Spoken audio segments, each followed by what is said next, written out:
Today's an interesting change to what I normally do. At Swale Marina in Kent. Lovely day actually. Tide's out. Look how nice and clean it is here. It's lovely. Got a beta to go and look at. A cooling system that needs sorting out. But I've been asked to have a look at it and decide whether it's fixable in one day because they want to go on holiday and currently the engine works, so I have to consider that. Right, let's get unloaded and go down. Bring back into it. Sure is nice down here.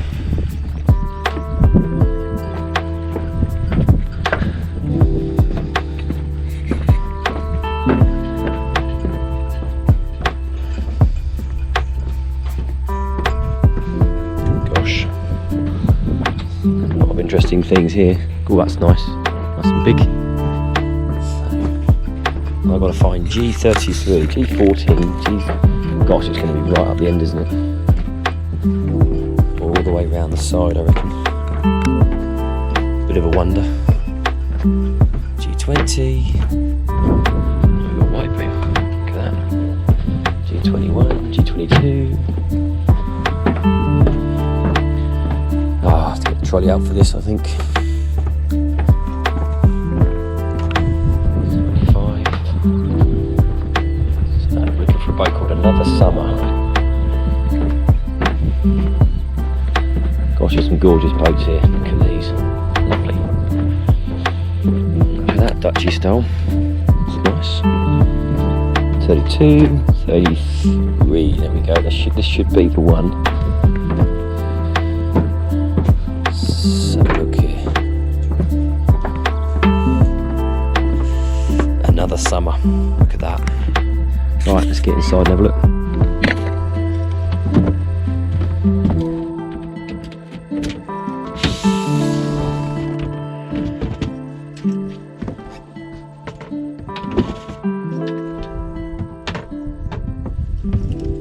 Let's go and have a look inside.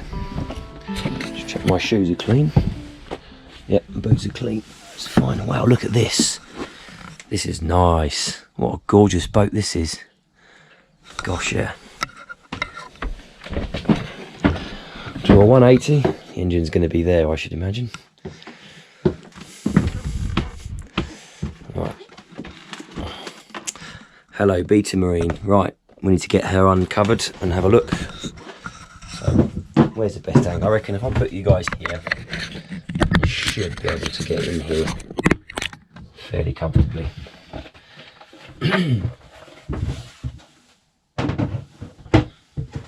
So I'm just going to have a look today and see whether or not it's something I could achieve today, because they said they want to go holiday like imminently and the engine's currently functional, and that's fine at the moment. So if I was to then do something to cause the engine not work, that would be upsetting because they're in their holiday and I'm not here to do that. So if I have to come back, then that's fine. But the priority is a holiday because the engine runs. So of course, let's make that priority. Now then, sure there's more access to this or not. Suspect I'd have to take half the cabin apart. Let's get in anyway. Let's have a look. So the main issues with this engine, I think it's a general service, but I think there's some issues with the heat exchanger at the back, which is basically, yeah, this part at the back here. So this being a sailboat, here's your raw water pump. So the raw water comes up from a seacock, so it's salt water probably. It may even be fresh up here because of the estuary. It'll come up, it'll run through the heat exchanger and then back out with the exhaust as a wet exhaust. And then the engine's got its closed circuit of coolant, which would be in the cap there. And then the tube stack is where the cold points, the engine can dump the heat into the cold point there and goes out with the exhaust.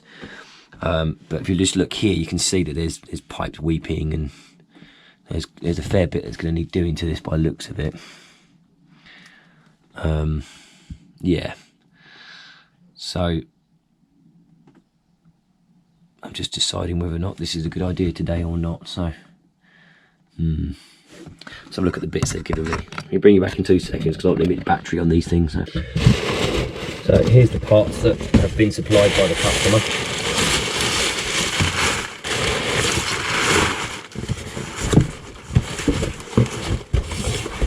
piece of ribbed coolant hose. I use this stuff, it's great, really, really good stuff. It bends and flexes in really tight corners and it's quite resilient stuff.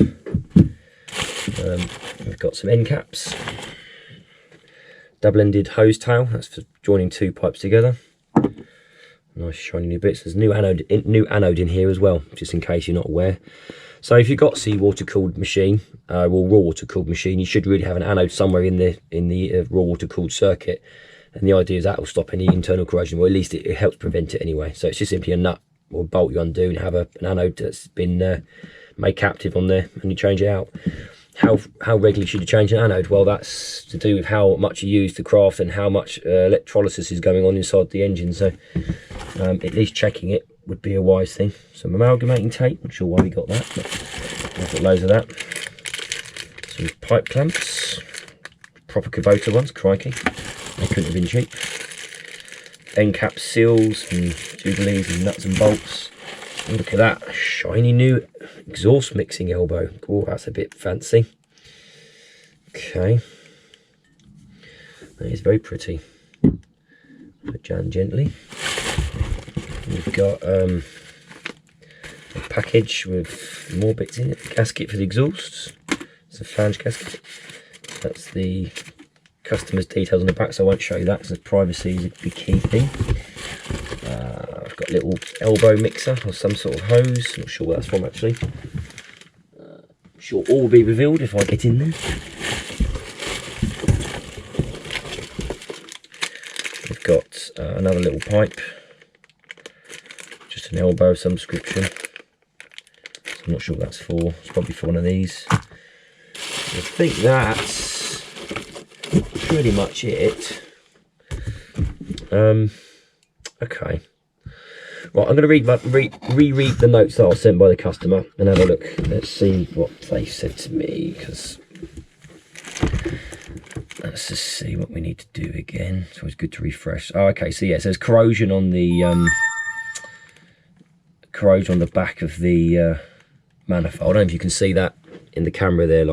So this is the back of the heat exchanger, which is the other side of the engine, and there's the 4 bolts that hold this piece on. It's basically this piece here, and it's corroded and rusted, and they're worried that the manifold may have failed or something like that. So I think they want the whole thing changed. The problem is if the bolts shear off and break, I've got to get in there with a drill and drill them out. So it's a question of, do they want to undo without any real stress? I think what I'll do is I'll put a spanner on them, or a socket or a brake bar, and just have a little feel what they're doing. If they look like they're going to come undone without any major concern, then I think I'll commit to it maybe. But I'm not going to just go at it, because if you just go at it and break it, and I've created a problem, and I do not want to ruin their brake. So due diligence is key here. So that's that bit. That was we need the exhaust rise replacing and the heat exchanger cleaning. New end caps, we have the parts and had a look at the jobs ourselves, but decided it calls for an expert. So this is a Beta 28 horsepower, they're telling me here. I'm not sure what gearbox is on it. It's probably a Techno drive, I should imagine, but I've not actually seen it yet. Okay, this all looks fairly straightforward for me. I'll give them a shout and see if they want the oil and filters changed, which I would suggest is wise.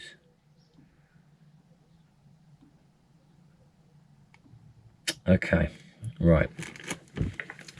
Somehow I've got to get in there and have a good old look. Get you out. Just got to decide what the best way of getting into here. It's going to have to be to take that bed out of the way, I think, and make some room for myself, because I'm working on this side of the engine. What we got there? Oh, actually no, it looks like a PRM, probably a 120. Looks like it's a gearbox at the back there. Let's get my torch on, have a quick look.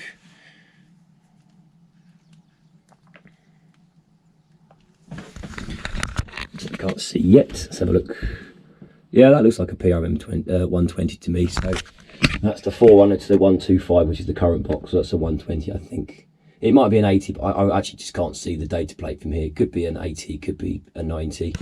But it'll be one of those kind of boxes anyway. So Okay, now I'm going to have a look at making some room and see what's actually going to be involved with this.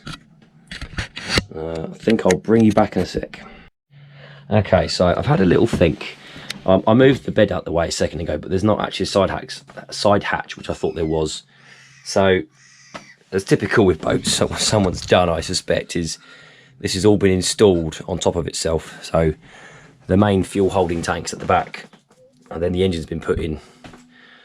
Now, this means I'm going to have to lay on the engine to get to the back, which means you're not going to see a great deal. So, yeah, I'm going to have to go and get some lights, some tools. Let's go and get some equipment and have a look.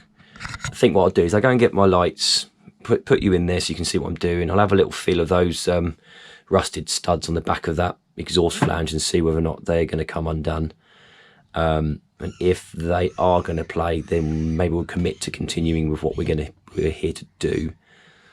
But without putting a span on it, I have no idea. So I'm going to go get some tools. I'll be back in a sec.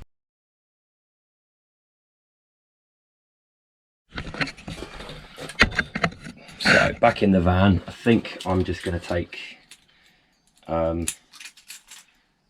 bag and a light, or a couple of lights for now, and see what the old spanners tell me. As I say, this first part is not to go into it like a bull in a China tea shop, or whatever you call it, or China shop. I never get that right. Anyway.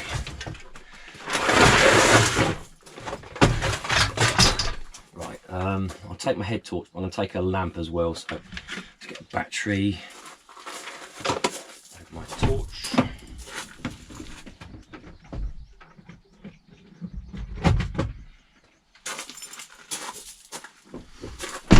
Head torch. I'm going to go to the back and get my spot lamp. So I've got my torch. It just means I can set this up so you guys can see what I'm doing. I think that'll do for a minute. Let's go and have a little play and see how we... Oh, hang on. Where's my paper roll gone? I need that. Blue roll is the king of tidy. Oh dear. There's never enough room in this van. There really is never. Take some blue roll in case I'm making these spillages. I don't like making a mess at all. Right, let's get back down there. Right, so, oh yeah, I brought mats with me because I've got to lay on the engine. I don't want a sore chest. Eventually I'll get one. That's life.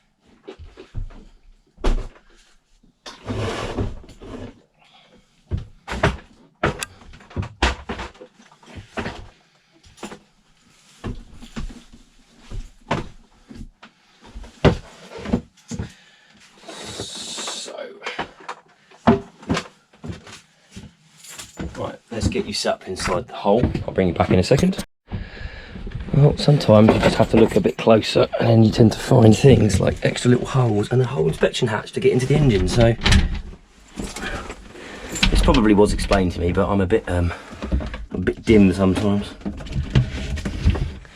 Well, hello engine. This is going to change the game. So let's turn that off a second. Right. How do I put you for a second?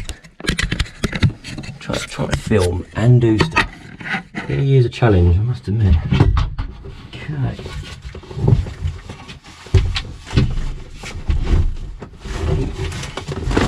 You have to be such a small person to do anything.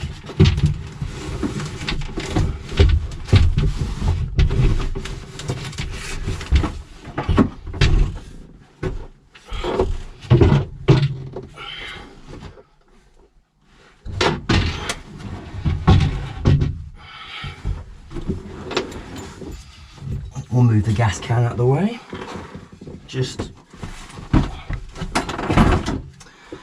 in case. Oh, dear. Right, let's get some light on the situation. Oh, this is better. This is better. I figured there has to be a hatch somewhere, but I just didn't notice it when I looked in here earlier. But looking inside from the engine, laying down, and I could see that there was a cutout this side.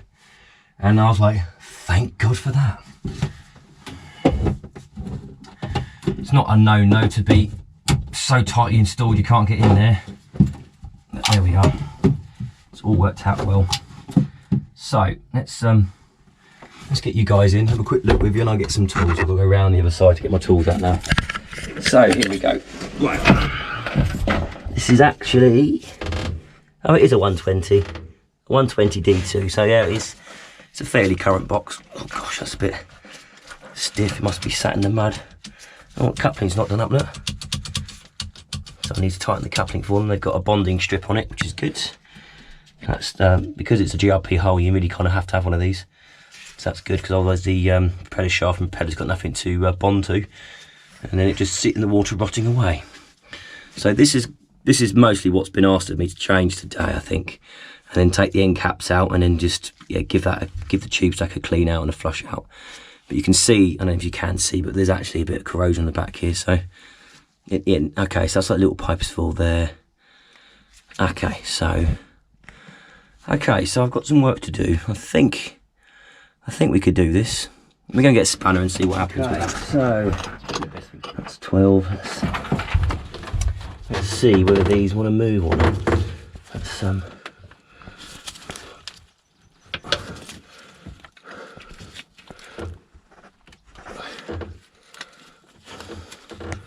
might have to get a longer bar in here actually.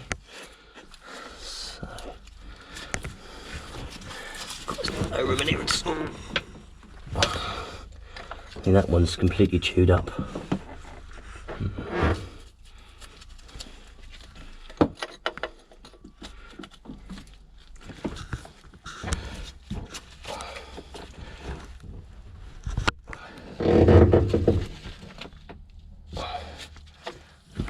No, they're going to have to be drilled off, I think, because this side's completely corroded, which means I'm going to have to break it off to get it out. So yeah, I don't think this is a good idea to touch this. I think this is going to be, yeah, there's a lot of corrosion down here on the port side of the engine. The main stud for the engine vibration foot or anti-vibration foot is really rusty down there. Yeah, we need definitely to get in here and do a bit of treatment. But yeah, I mean, potentially could get the end cap out and do that.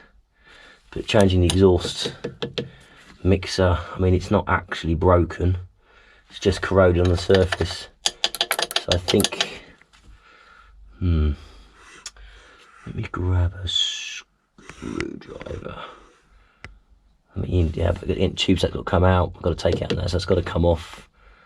I'm thinking I'm going to tighten up the coupling for these guys. I'll give them a quick call, see what they want to do, and go from there. Because at the moment, as I say, the engine runs and there's nothing stopping them from going away for a holiday. So I start playing with this, it could start getting really complicated. And once I've had their break, they're prepared to do it afterwards, I guess. So, and from my perspective, you know, I'm here to provide a service, not cause problems. So even if they don't call me back, it doesn't matter. That's not the right thing to do. The right thing to do is to have a look, give my professional opinion, be honest with what I can do now, what the risks are. But whilst I'm here, I noticed the coupling was undone. At least I'll do that for them. They got something out of the deal. I'll give it a quick look over and see if they want the oil and filters changed. At least maybe that's something they want done now.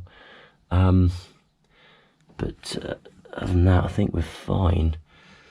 Yeah, I can get the spanner on one of these bolts, but the top one is really disintegrated. There's not much left. I'm starting to think the best thing to do would be to actually take the manifold off and take it away with the elbow on and back to my workbench and do it there, because if I need to drill it out, I've got better equipment there to do it with. Yeah, right, let me tighten up that coupling and we'll call it quits. Or at least make a phone call, as they say.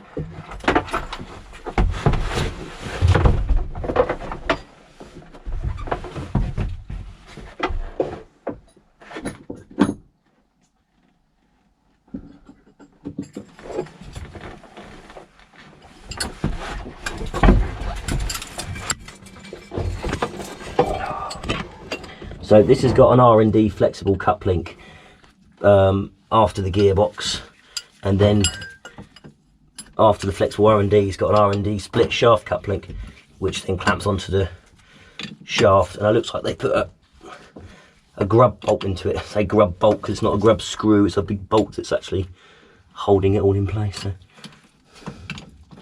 But periodically you should really check these are tight, because they do actually undo like anything does.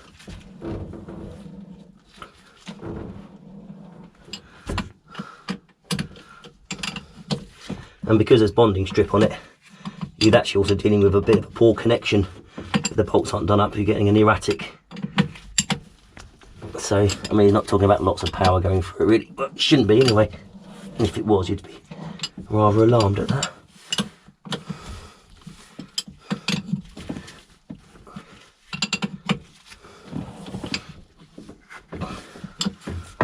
Just check the coupling, the split coupling as well. That doesn't look like it's loose at all.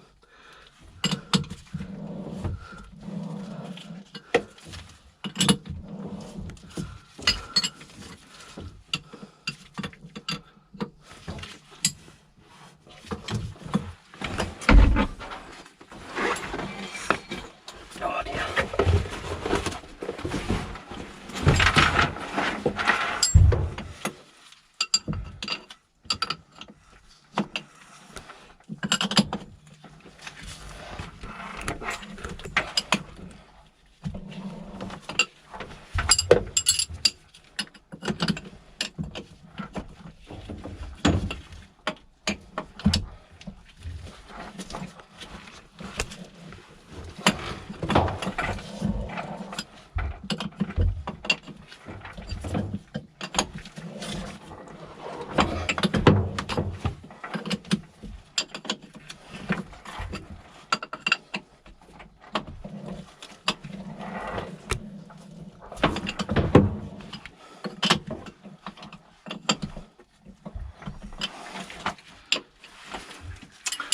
Right, I think I'll check the gearbox all quick to have a look at it, because I'm in here.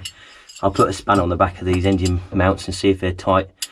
And I think that's what I'm going to do. I'll give them a call in a sec anyway. Yeah, not sure where the dipstick is on this. I think it's normally down the back here, but it's probably at the top there. Somewhere it's up the front there. We'll go around the other side and check the oil on the engine in a sec and see what that looks like. Just get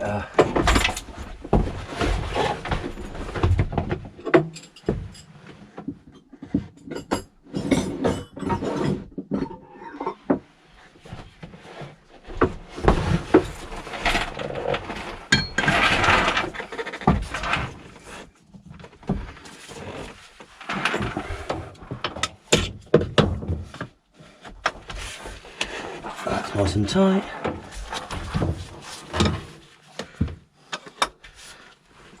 That's nice and tight, or it's not moving. And we'll do the fronts in a sec, 'cause I can't actually.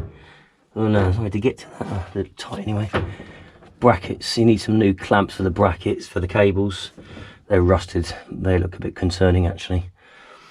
Okay. So there's some stuff to report on. That's that bonding earth point, interesting. Okay. So what I'm actually seeing here is an engine that's in need of some real remedial work. Predominant concerns are the corrosion. The most alarming thing I've seen, which is concerning, believe it or not, is actually the engine power control cable, or the throttle control cable.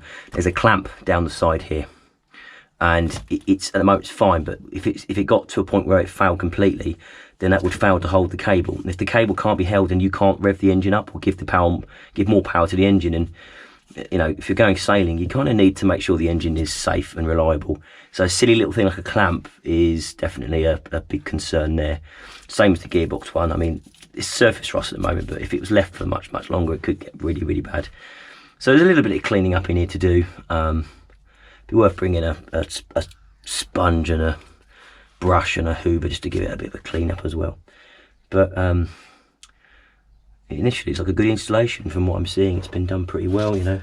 A lot of thought's been put into holding things in place and a lot of care and things like that, so it's nice to see. Well, I'm going to get a spanner, undo the gearbox and have a look at the colour of the oil, and then we'll go and do the engine and make a phone call. Let's get that out of the way.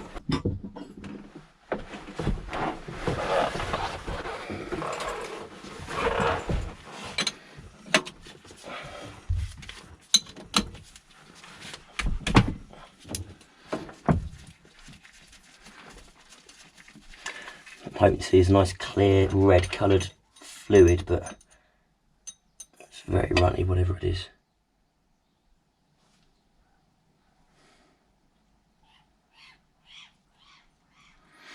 Well, it's a translucent golden colour. I don't know what oil it is.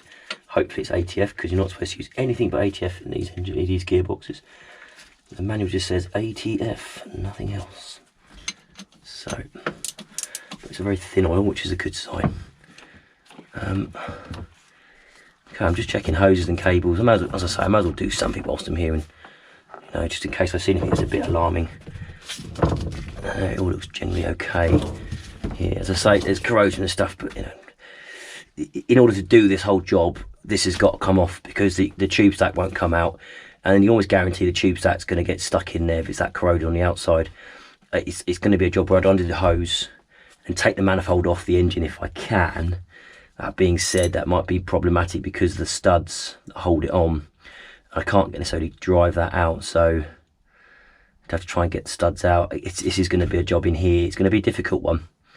I just get a feeling if I leave it and come back, it may actually be friendly and let me do it. But if I try doing it now to try and do it before they go, I think that's going to cause problems. I think of it as karma. Yeah, I do think karma's a thing, but there we go. I'm a hippie at heart, so right, let's get out of here and make a phone call.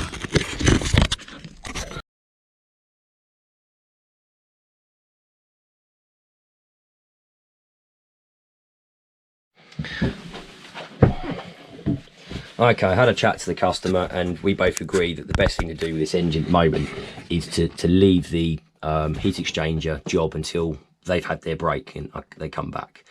Because of the way this engine is installed, I'm pretty sure that these use studs. So just in case you're not sure what they are, I'm probably telling you how to crack eggs, but there's people that are learning, so it's nice to know. So a bolt is typically a hexagonal or a mechanism to drive the whole shanking on the thread. It'll be a hexagonal head or a hex drive or star drive or whatever it might be. Traditionally though, a bolt is basically a part blank shank, hex head and a threaded piece.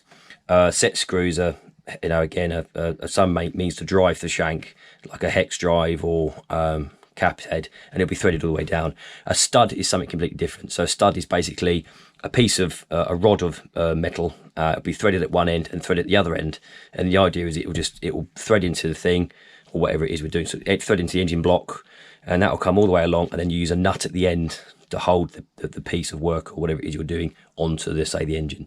So because this has got studs in it, not bolts. Bolts would be nice because I can undo the bolts and take the whole thing away and go back with the bolts still in situ.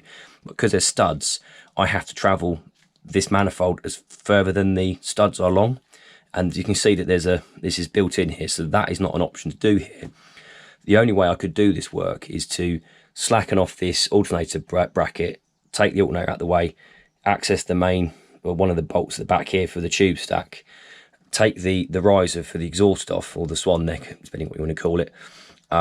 Once that's out the way, I can then get to the tube stack and work on it here. But there's a big chance I'm going to have to cut off one of the tops of the bolts that hold the riser on, and then drill out the remains and hopefully extract it. And I've got a feeling that that's just going to be a bit of a job.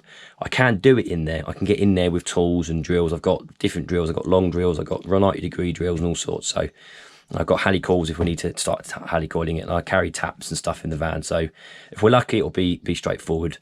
And doing it in situ means not taking the engine out of the way, because that's a massive job to do. But I think we just agreed. I'll have a quick check of the engine. I'm going to have a look at everything else. I'm going to inspect the oil, see what that looks like. If it's gone black, I'm going to change it for fresh oil and a fresh oil filter. I think he said he's got his own filters. If not, I carry Peter Marine stuff in the van. Check the air filter and change that if needs it, and potentially a fuel filter if that needs it.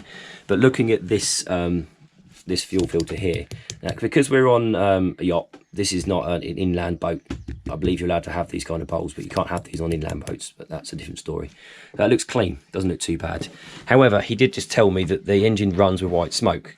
White smoke can be a number of different things. You know, you could have water in the fuel, probably not, because that one's, this filter's quite clean. It could be the injectors are really old and lazy, and they're just not atomizing the fuel properly, which is probably likely. Or, you know, you could have something more sinister, like a head gasket failing, and you're actually losing coolant out with the exhaust. It could just be that the actual, because raw water-cooled engine, you're possibly just getting steam. It depends. I haven't seen it run yet, and unfortunately the tyre's going to be a while coming in here, so I can't actually run this.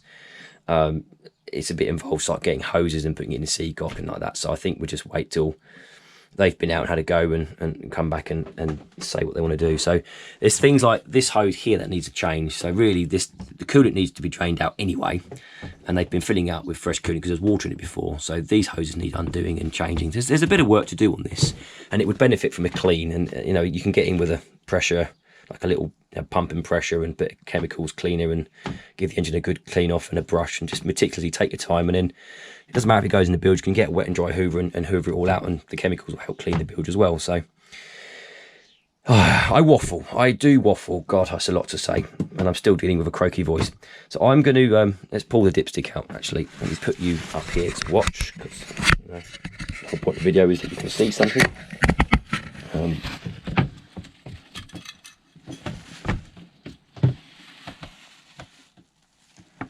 Look at that, that's got clean oil, absolutely spotless. There's nothing wrong with that oil, so I shan't be doing an oil change, because that's just a pointless exercise.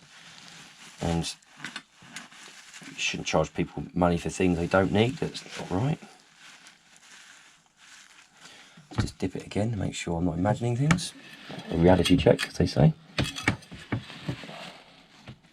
And also, we need to know the line is. Oh, look at that. Whoever filled it up has actually filled it right to the top of that cut out, that line as the top mark. Spot on. Clean oil. That's really good to see. So I would say that there's not really much that needs doing immediately with today. So I'm going to check out the air filter now. Let's just see if that's clean. They said they had had a service done, but they weren't too confident in it. But it looks like it was actually done pretty well. The air filter, well, you probably can't see there, but it looks like it's brand new as well. Hasn't had any use in it at all. And you can make out the element there. It's very clean. I've just spun it as well, check it, because those round air filters can get dirty on one position. So that's fine. So they've had work done.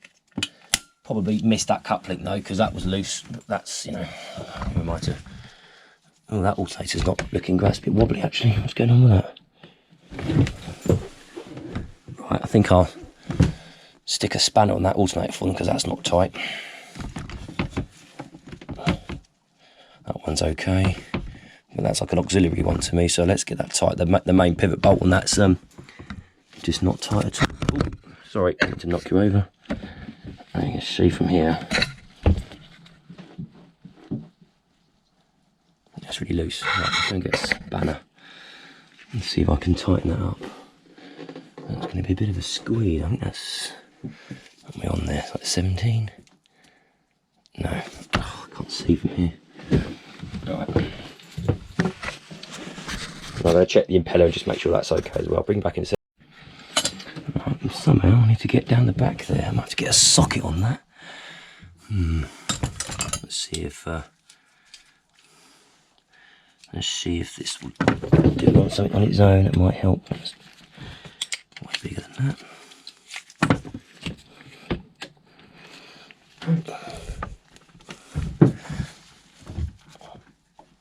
Yeah, it's like 17. Let's get a 17. Now we're going to be clear at the back there for any live. Yeah, we'll be fine.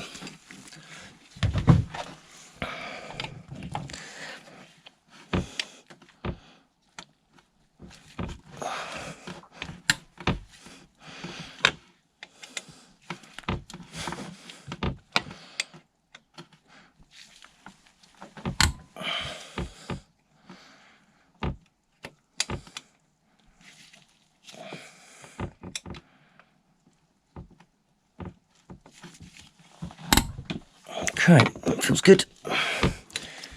wobble right now. Now look at that, it's not wobbling anymore. That's a good start. Let's see, that belt needs a bit of a tighten. Probably does.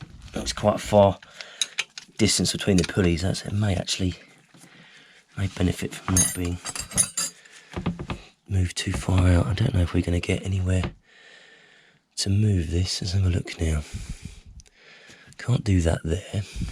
I'm just trying to find a way to actually pivot this. Now that I've tightened it, maybe too tight, it's hard to see. There we go.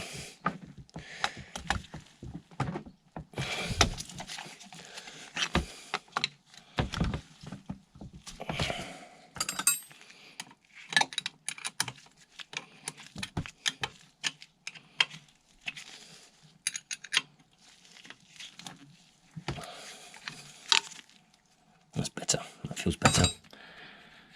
And I think I will tighten that belt. I might as well give them something for the hour I've been here. That's costing them me being here. So let's get something out the deal for them. I think that's right.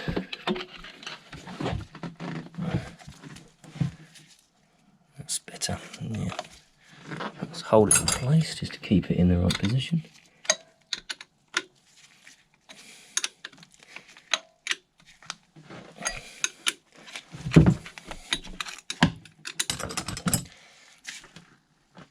Right, when you're doing up an alternator tensioning bolt, sorry, I probably missed that actually. When you're doing up an alternator tensioning bolt, you're just clamping the clamp. You're not trying to go brute force because you're going into an aluminium casing which is threaded.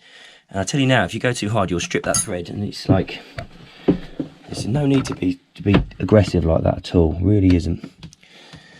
Right, because the tide's out, we should be absolutely fine to not worry about the seacock being on, because there's no water in the filter. There'll be a little bit come out of there, so I'm going to take my bowl, try catch any fluid that drop. Cleanliness is next to customers not being annoyed at you and all that nonsense. But they don't think they've checked this. That's actually, let's check this. Let's check the impeller. So let's go and get what's going on in there.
So I always leave one bolt in place on a impeller pump housing,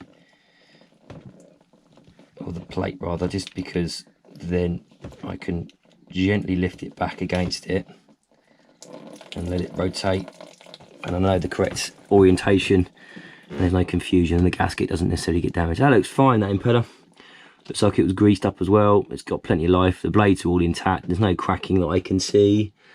I think we're okay. So they had a service whenever it was. I think it was a few months back, and whoever did the work looks like did the work properly and good. So compliments to whoever they were. I actually know the name, but I shan't say it on camera because I don't want to give any negative impressions, because that would be wrong. But no, they, you know, the basic work that was done appears to be done all right. My only gripe would be that the coupling wasn't checked, because they take quite a while to get undone, and the amount that was done on the coupling was a fair amount, so it's rattled loose over a long period of time. So.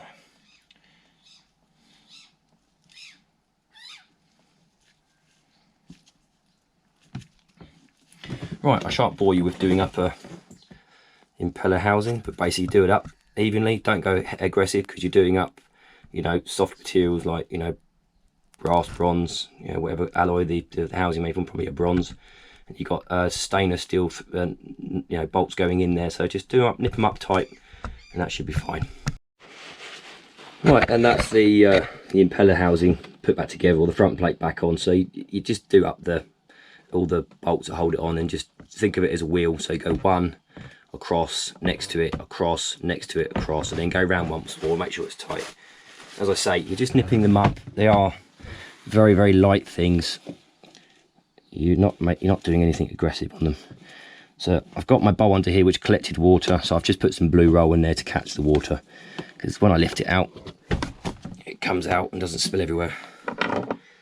As I say, you know, I've been entrusted to come on board this craft. I've not even met the owners in person yet.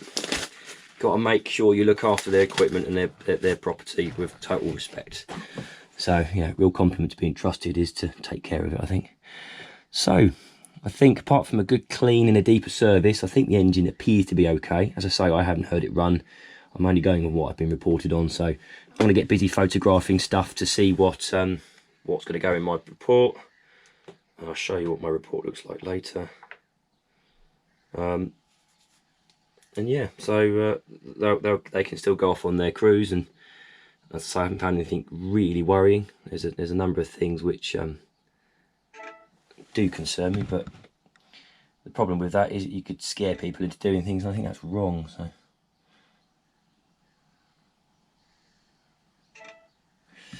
I think the best way in life is to just say to people that in an ideal world, but based on what you said, you should be fine. Right, let's get around the back, do some photographs, and that's me done. So I've left the boat as I found it. Oh, except I've left my jumper in this. Let's go and get that. I always try to make sure I don't leave any footprints anywhere, or do my very best. God, I'm not perfect. I really don't pretend to be. But I want to come back to my boat and find a greasy stain somewhere, and it'd be upsetting to me. So, having a quick look with my eyes. Yeah, I think we've done okay. Reality check, upholstery, furniture, and the fine woodwork all looks in good order. Fine. Let's get this end locked up, because we don't need to be in the main cabin anymore.